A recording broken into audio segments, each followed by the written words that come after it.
Hi guys, magandang araw po sa inyong lahat. Ito naman po ang kaibigan niyo si Jake. Sa video natin ngayon, reaction video, pag-usapan po natin ang napakainit na issue regarding kay Vice President Sara Duterte. Pinatitigil ng Supreme Court ang impeachment trial. Gusto ipawalang bisa ang impeachment complaint.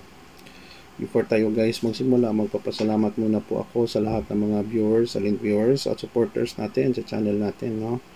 Maraming salamat po sa inyong panonood at suporta. Sana po may napulot po kayong mga lesson, aral sa video natin. Kung bago lang kayo sa channel ko at gusto nyong video na ito, paki-like lang po, share, and huwag kalimutang mag-subscribe. Ito po ang news natin, no? VP Sara gusto talagang pigilan, no, ang impeachment trial sa kanya kasi na-impeach na siya sa Kongreso, I think February 5, and then sa Senado na lang, no, humingi siya ng tulong sa Supreme Court. Kine-question niya ang legality ng impeachment. Alam naman natin na ang Supreme Court is the highest court of the land, no? So akala natin mas according kay VP Sara, masakit daw ang break up sa boyfriend and girlfriend, pero ito parang nagpapanik na siya, no? Well, nag-file din ang kanyang mga lawyers ng petition sa Supreme Court na pawalang bisa ang impeachment, no? Dito kasi hindi naman tayo Supreme Court at lawyer kung anong mangyayari, no? So tignan natin ang mga reaksyon ng mga netizen, no? Ito, mabuhay VP Sara, mabuhay daw. Ito, medyo transparent po ito ang sabi ng isang netizen. If VP is honest, true, innocent, and sincere, she won't block the impeachment. Tama naman. Kung wala naman sa tinatagong iba-block niya, she won't do such action. She would just let it be.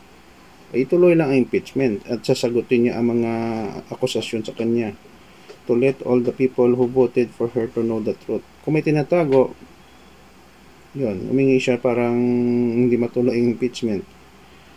Sabi ng isa, akala namin hindi ka natatakot, but very obvious natatakot siya. Okay? So, sabi ng isa, mag-resign ka na lang, no, to save your face. Okay? Meron naman ganun, no?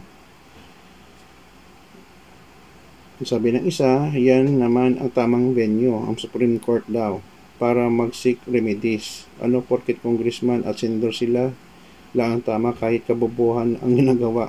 Wala namang aral sa batas na may ganyan dapat talaga sa SC. No? Iwan ko lang kung tama siya, no?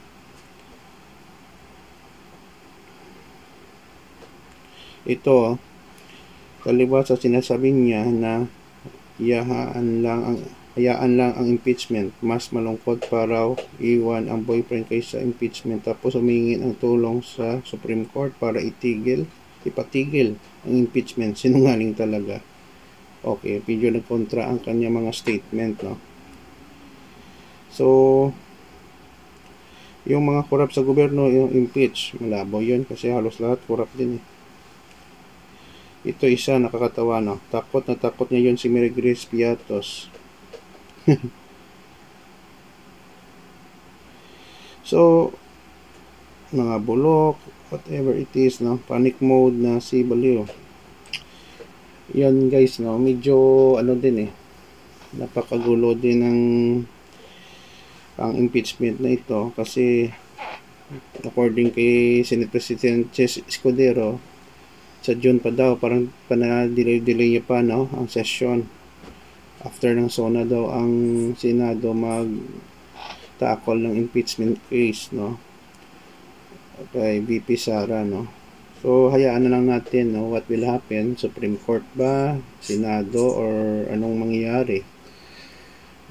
Kasi doon na lang ang katapusan, no, regarding kung dapat bang i-impeach si Vice President Sara Duterte or ano mangyayari, no.